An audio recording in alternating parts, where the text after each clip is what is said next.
सभी को नमस्कार। जैसा आपको विदित है कि आज विजन 101 कॉन्क्लेव की शुरुआत है। चर्चा की कैंपेन तो 4 जनवरी से चल रहा है और 2 दिवसीय चर्चा है आज और कल।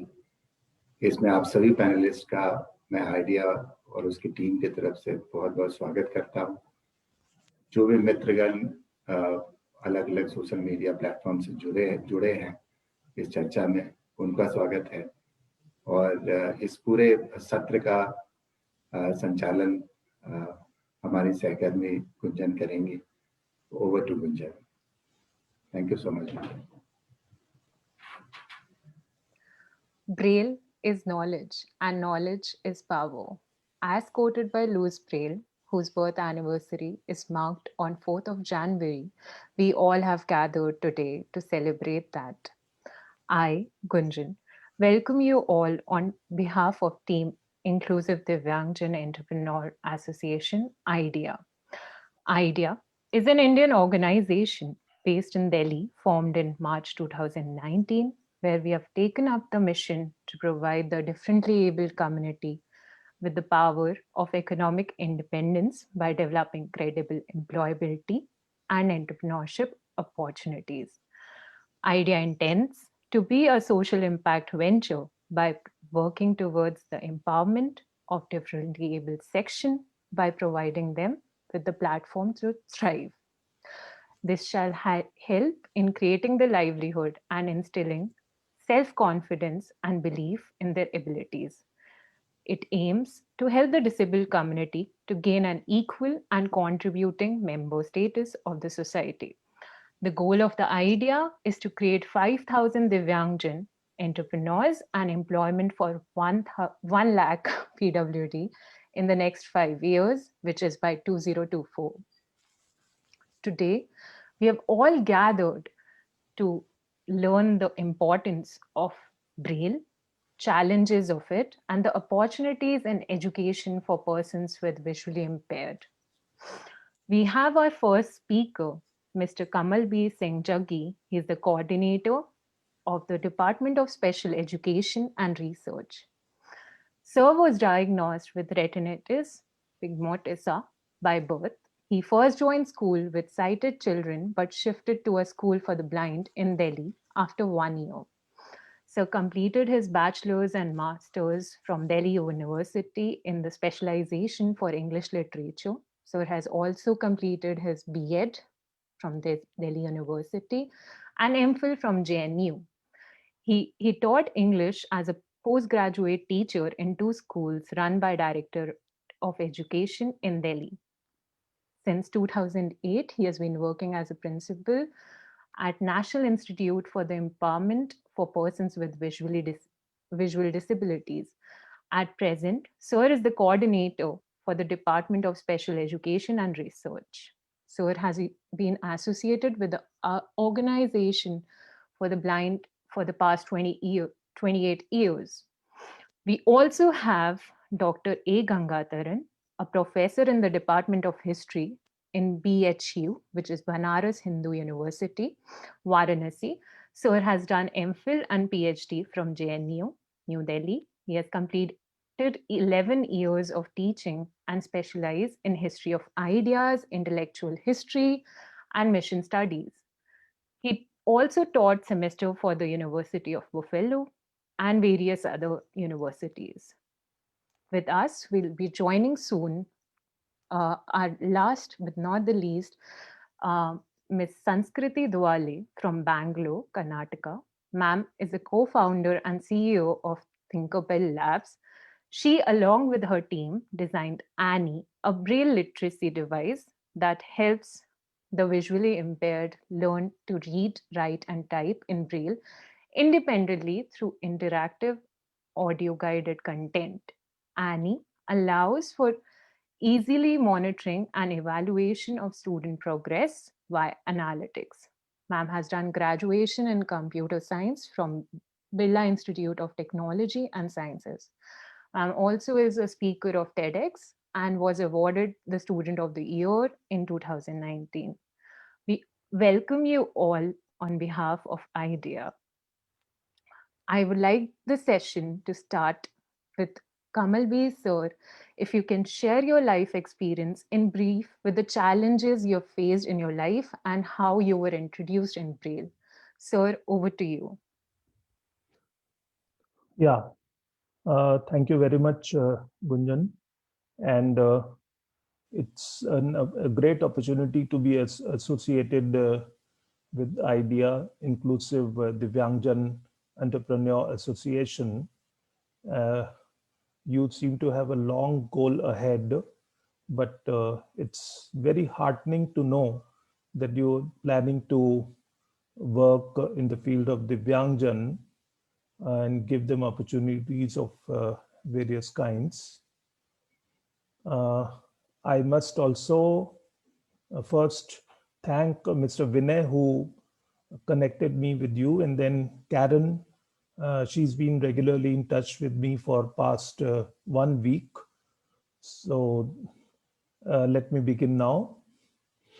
Uh, as was told in the introduction about me, I lost my vision. I'm at by birth congenitally, and joined a school for the sighted children in my own city, hometown Ghaziabad.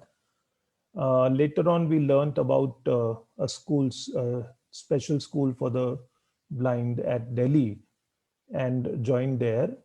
I completed my 12th class from there, and after that joined Hindu College for BA and MA in English honors. Then later on, I did my B.Ed from Department of Education, Delhi University, and then MPhil from JNU. Uh, all this while, I have had Braille as a basic script through which I uh, was educated. I read all my books in Braille. I worked in Braille. I preferred to prepare my papers in Braille first, and after having prepared them, I got them transcribed. Later on, I learned typewriting, and I worked on the typewriter to type my own answers, assignments, homeworks, which I had to submit to my teachers and professors. Uh, all this while, I never forgot to work in Braille, because of which I achieved success throughout my life. I did not depend much on audiobooks. Uh, in fact, I must share with you that since I was doing English honors and MA in English, most of the books were not available in India here in the libraries. So I got my Braille books from Students' Library, London.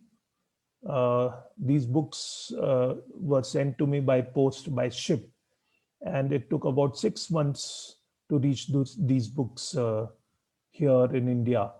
But even then, I waited for them, and by the time the end of the year came and the exams were near, I got my books and studied them quickly overnight, and appeared for my exams. Later on, many books were donated to the Indian libraries also by them, so that we did not have much difficulty in getting them issued from our own libraries. For this, I really owe a great deal to Students' Library, London. And later on, when I joined JNU, again, I typed my draft of my thesis in English on typewriter first. And after that, I gave it to someone else to retype, so that I do not commit any errors myself. So all those errors, if I had committed any, were corrected by him. And a redraft of this same dissertation was submitted finally to my guide. During my job uh, as English teacher for class 10th and 11th and 12th, I had all my Braille books with me all along. With the help of these books, I taught them. So there was no difference in my teaching to them and a sighted teacher teaching to them. The only difference was that sighted teachers had their ink print books in their hands, and I had my braille books with me. And whenever there was a question from the students, I answered them immediately. And whenever any reference to the books was required, I referred to my braille books and was quick enough to answer all their queries and questions. And I even checked their assignments. Some students were so keen as to show these assignments to me in braille, but that was really difficult for them, and that was expecting too much from them. So I never encouraged that. They read out their answers to me, and this is how I corrected their answers.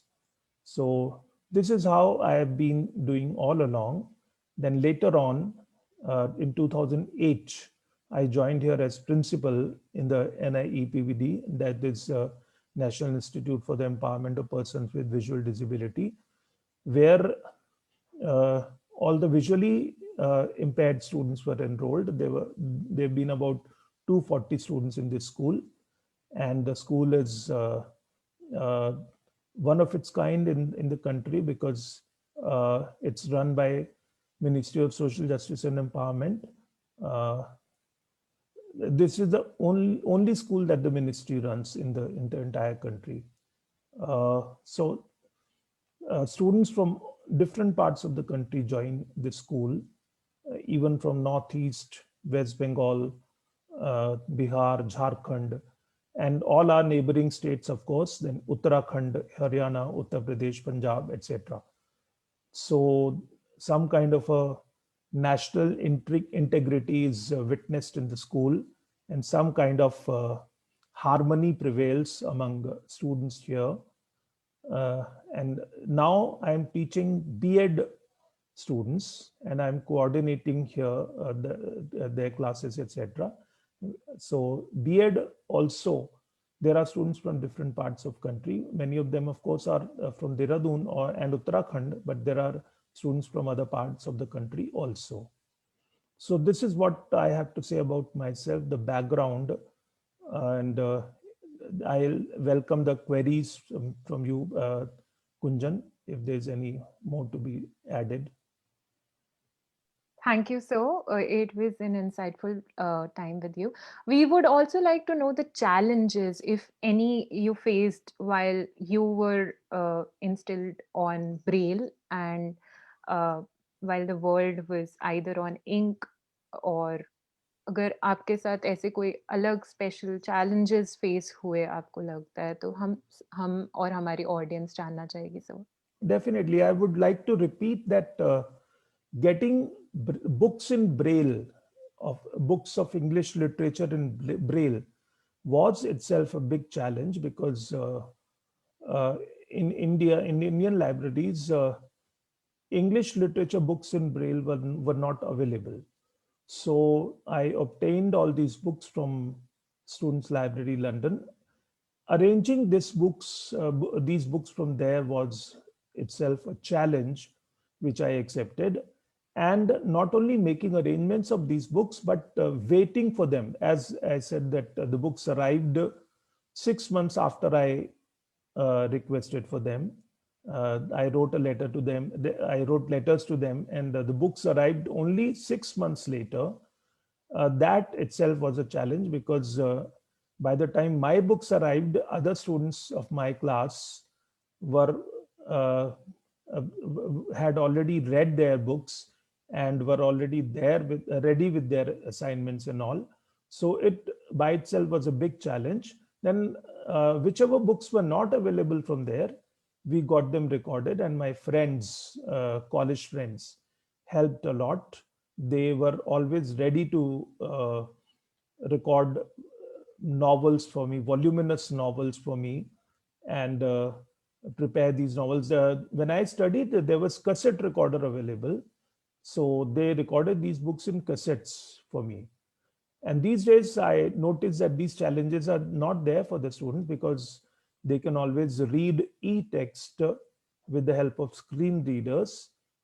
In my time when I studied in 1980s, 83 to 88, computers and advanced devices which are available now were not available then. So that by itself was a challenge, arranging material for studies. This was the biggest challenge that we had that time. All right, so thank you so much. We'll come back to you again. Sure. हमारे साथ professor गंगातारम जुड़े हुए हैं sir. हम आपके अनुभवों और आपके जो आपके साथ चुनौतियां आई, अगर आप हमारे सबके साथ शेयर कर सकते हैं तो प्लीज सर आप अपने आप को अनम्यूट कर लीजिए। Currently unmuted. Alt+A. Am I audible? Yes, so you are. Okay.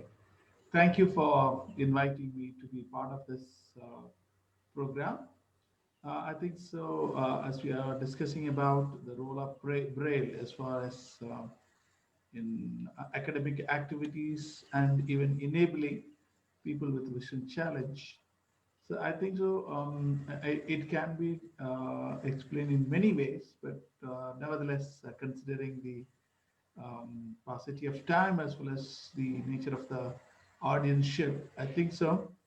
Um, as you know, Braille system is something which can be handled at any point of time, even in the critical hour of circumstances. That's one of the major advantage of having Braille. Whether there is electricity, whether there is no proper setting or room or anything. So that's one of the advantage. But the challenge is that getting such materials printed or prepared. So at least now, thanks to Textbury and other devices, braille printers, it's getting printed through computer printers.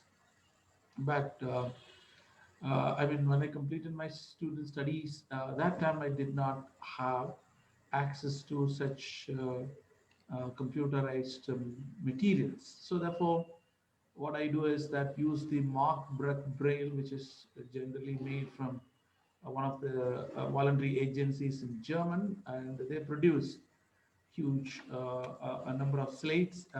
This Braille slates, and that has been circulated across the world. And I think so. That's one of the most well-known this plastic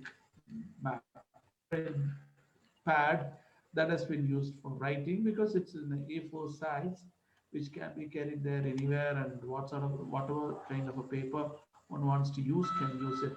So in a way, it has been a great help as far as dealing with the everyday activities.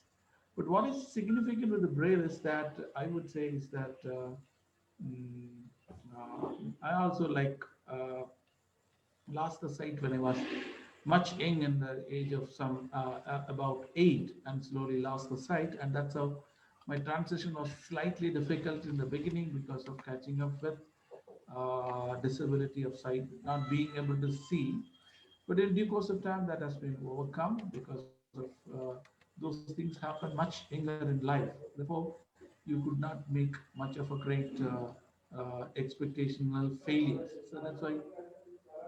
So that's why one can able to take it, or one can naturally accept those challenges as part of life. As far as studies is concerned, when I look at this Braille materials, though those materials are not available, but you can self-made. I mean, someone reads and then I can make a Braille notes and make use of it. Or sometimes what we can do is get read someone and then get it audio wise, and then sometimes you can also cut them out again into Braille. Because the advantage with Braille is that you can, once you make the notes, you can carry anywhere at any point of time, and you can easily have an access to it. So that's one of the advantages. And since people like me, or students like me, who that time heavily relied on Braille, we used many contractions in the sense shortening the verbal forms so as to compress the matter in order to have broader script within us to read. So that helped in terms of, quite diligently using language skill as well as spellings so as to master oneself. So that way, Braille has been a greatest advantage. And another area what I found that Braille is a great help, even as I am now in the university system teaching, where I don't need to much look into those books of the Braille things. Thanks to now, you can have an access through e-text and other things. Uh, but it certainly helps in terms of preparing your own notes or even your own points to even deliver lectures in the class, or for that matter, even prepare note and deliver in public lectures and other places. So I think more than ever before, Windows is not genuine. Click this message to learn how to get more genuine than ever help before, balloon. I found that this Braille system is much more convenient, comfortable, and giving access to the information that I want to immediately make use of it. From phone number to book title and then even student details. I do sometimes keep on Braille notebooks that helps in terms of easily having access to it. And moreover, what happens is, see, there are times when we use certain, what is it, verbatim idea like poems or standard statements and other things. I think so that's where the Braille format matter helps in a big way, because in a sense, you may not be able to easily, by heart something that is through audio display or audio play, because you have to repeat it again and again. But if it is written in a Braille format, or if it is written in a accessible Braille mode, you could easily make use of it. So that's how academically I found that Braille has been a great help for individual effective functioning. That's most important in the sense. Once I taken up the classroom assignment, I can by and large can do it. Without taking any extra access to any manual support system. And I think so that's where it helps in. And nowadays, as you see, there are a number of Braille magazine, other things comes that gives an access. Even now, thanks to even some of the railway bogies and others, even you see Braille labels coming in even in the lift and other places, even some of your washing machines and other things also carry those labels. It makes it easier in terms of having access to those information. So in a way, what I found it particularly, thanks to now Braille being recognized as one of the alternative mode for people, those who have a sight impairment, to make use of it, I found it has been more leveraging than in the past. Because earlier, Braille was seen as a more as a language of a secret coding, in the sense someone, but now it gives an identity to persons with the disability. They too have their own mode of reading or their mode of writing, and that's how it gives a sense of what you say, a self uh, contentment that I do have my way of reading. So in the sense, Braille functions in thus far in many ways. And besides, another area where I found it particularly the Braille activities helps in a big way. The way that we record our events, our notes, our own information to be shared. So that is where it helps in a more useful way that I can easily put those ideas into action as far as my personal commitment is concerned. And it's Okay. also easy to deal with the people who with whom I have to have direct academic assignments. Say particularly if I Professor, with the paucity of the time, I would like to take a pause. But thank you for telling us an importance of Braille in your life and how it has been evidently making a difference in your life. We also have Sanskriti ma'am. Ma'am, we would like to know what incident influenced you to make Annie and how Annie works. So over to you, ma'am. Thanks, Kunjan. I apologize for any disturbance. I am actually at an airport right now, but very happy to be a part of this event, and happy to hear from Kamal B. sir and Professor Gangadharan also. Very illuminating journeys they've shared with us. And I mean, I just want to share that the same thing that both of our previous panelists touched upon, that was actually what inspired me to get started in this field. It wasn't about Braille itself, but rather the lack of access and what that means to children is what I saw firsthand. Uh, I mean, I got started on the idea of Annie in a hackathon. I mean, at that point, I had no idea, what kind of impact it would have and what it means to the children that use it. But our very first prototype, when I actually tested it in a school for the blind, we had teenagers that were playing with a letter box, just a box that displayed, A, B, C, D, E, F, G, along with the song played with it. And here I was seeing teenagers that were playing with a letterbox for hours at end, which really sort of stood out to me. And then, I mean, I went back and I sort of tried to learn more about why that was, because it's, I mean, you know how teenagers are, they're barely interested in anything. So for them to be interested in something like alphabets was very, uh, yeah, it really sort of, it drew my attention. And my team and I, we also learned Braille ourselves, and we realized that the sheer effort that goes into learning Braille, reading and then writing, learning the mirror images of every alphabet, it is a lot of effort, and it is a lot of personal attention that every child may or may not get at the time they need it. And how that manifests is when the child is okay. I mean, the child is in school, that's one thing, but when the child goes to college, what happens when the person is going into the workforce? It sort of has a, it has a sort of domino effect into every part of their lives, not having the support that they need at the right point in time. And that's what I decided to work on. And yeah, that's what Annie is all about. It makes sure the child has the support they need at the fundamental levels of literacy and numeracy. uh, because I mean, with Braille, you do have it's not any inherent issue with Braille. It's just the lack of access that is a major challenge, and that is the problem we should all be focusing on. Yeah, thank you. Thank you, ma'am. Before you leave, ma'am, we would like to know how accessibility and inclusion can be increased for our future candidates, especially for persons with visual impairment. What do you think? How can we increase it in the future era? uh, I mean, this is like, I don't know whether I'm the right person to address this issue, but I will share my opinion on it.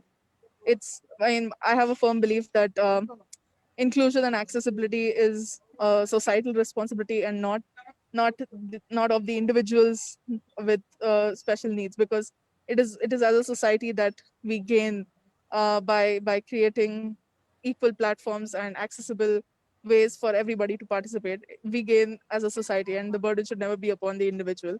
So it will only make a difference when each and every one of us sort of takes it upon themselves to ensure that the spaces around them, whether physical or digital, the things that we do, the friends we make, and all of that, it's really up to us, everybody in society, and not really up to individual individuals with special needs. It's up to the infrastructure and the systems that we create to provide for that inclusion and accessibility.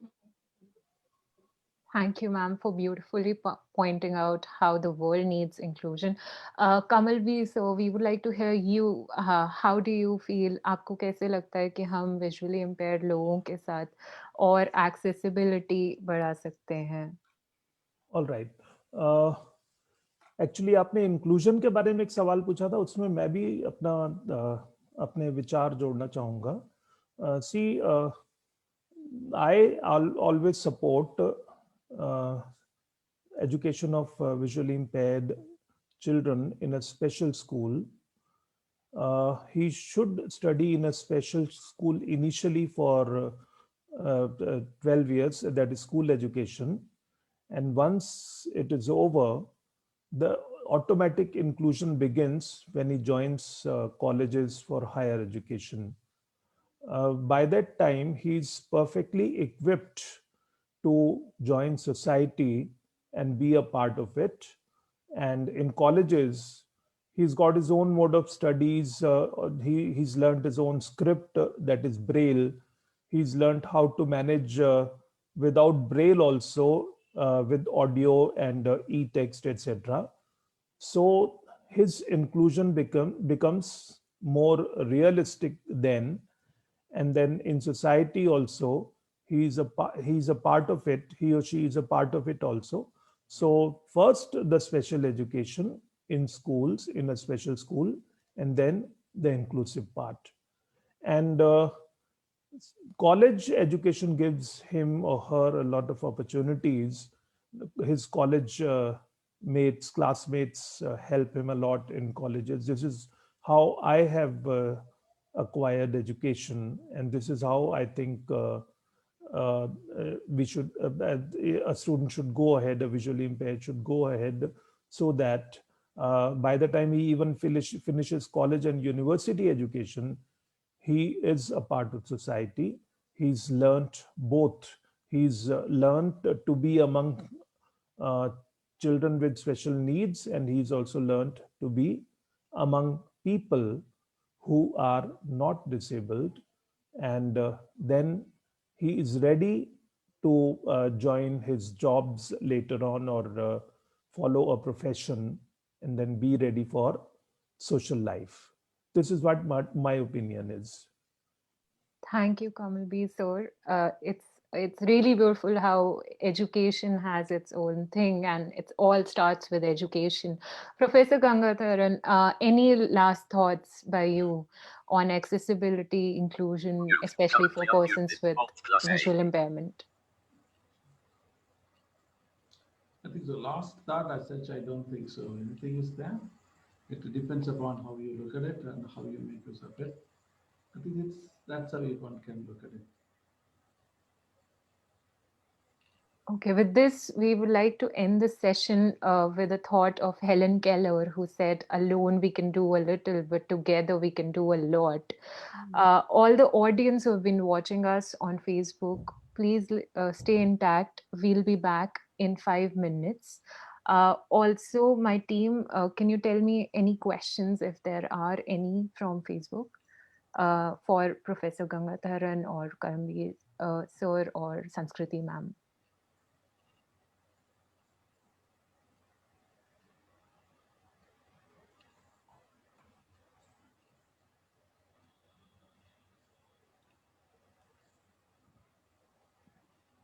Okay, it's for Sanskriti, ma'am. How can we have inclusion with technology, ma'am?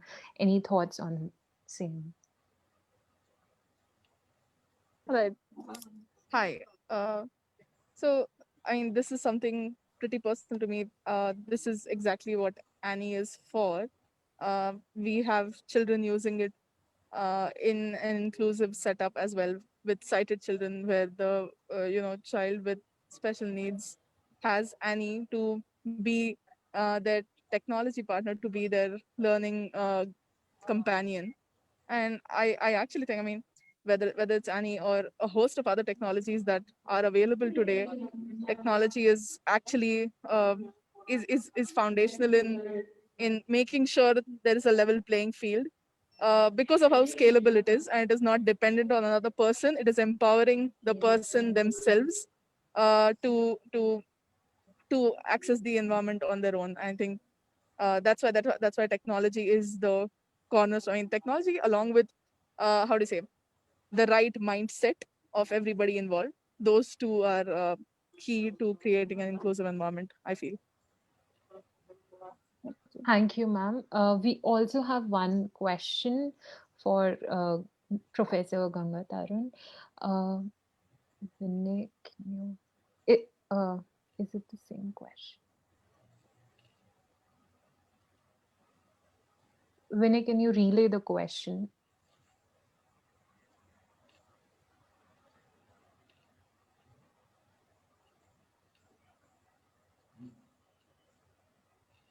Okay, so for you, the question is what have been your experience while studying and teaching the what has been the difference in terms of studying and teaching? Uh, Yeah, I if got you the can point. reflect on that. Yeah. I mean, as a student, when you read, that's it's entirely different, and as you teach, I mean, the important thing is Braille helps in terms of getting quick access to the basic information. That is Hello, what mainly I found it hello. most useful हाँ because जी, कौन बोल रहा है? as a final year university students or someone else who are preparing a draft, you naturally make use of some sort of a small chips and notes. And those ideas also naturally get translated when you actually take up teaching or entering into lecturing in classes. So that's why I found it Braille material is more useful. And more than that, what I can finally say is that I mean, it is in a way a kind of a Morse code kind of a method where you can preserve many ideas in a short, easiest, possibly accessible method, affable, through which you could make use of it as and when you need within the given short span of time and their circumstances. So that's why I found it, in spite of though I use technologies, but I found that the Braille still has been, because of its conventional, most reliable mode to be used at any point of circumstances. Thank you, Professor. Last question, sir, for Kamal B, sir. Uh, so, what, according to you, is the future of Braille in this digital era? What any thoughts, sir, on the same? So, you are on mute. If you can unmute yourself first.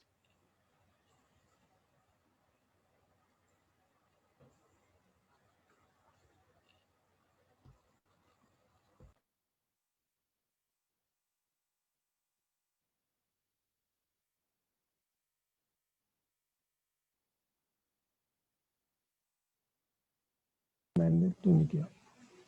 Yes, sir. Hello, am I audible now? Yes, Yeah. sir, you are. Yeah, it's a very relevant question in today's context because generally it's been noticed that even visually impaired students and all those who have learned technology are forgetting Braille, but actually there is no substitute of Braille. It's the same as your script with pen and paper. All of you never think of giving up your pen and paper. I think the similar cases with Braille also, which is the script in which visually impaired read and write. So technology only empowers it, as far as I can perceive. Uh, in in technological devices also, there is a device called RBD, refreshable Braille device, with the help of which text can be read in Braille with the help of computer. The cursor keeps moving and the line refreshes again and again, with the help of which one can write Braille with the help of technology. And Braille printers are there now, which can print a number of pages in 1 minute, and a Braille textbook, which was available in many days earlier, is now available in within hours. So all this is there, because of which I see a very bright future of Braille. But I must expect people to keep learning and the schools to keep encouraging, so that the dependence on Braille is there for everyone, for the visually impaired. The students must realize that that is possible only if we keep promoting Braille ourselves. Thank you, sir. I think that was a beautiful note. We would like to end our session, that one should never stop learning.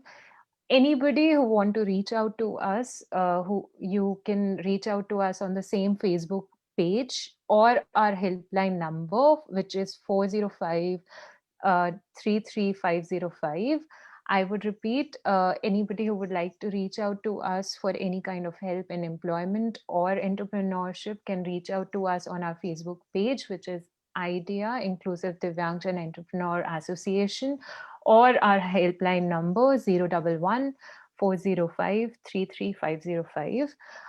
Thank you, all the keynote speaker. It was a very insightful and enriching session, especially for Team IDEA, and Team IDEA would like to keep in touch and collaborate with you in future.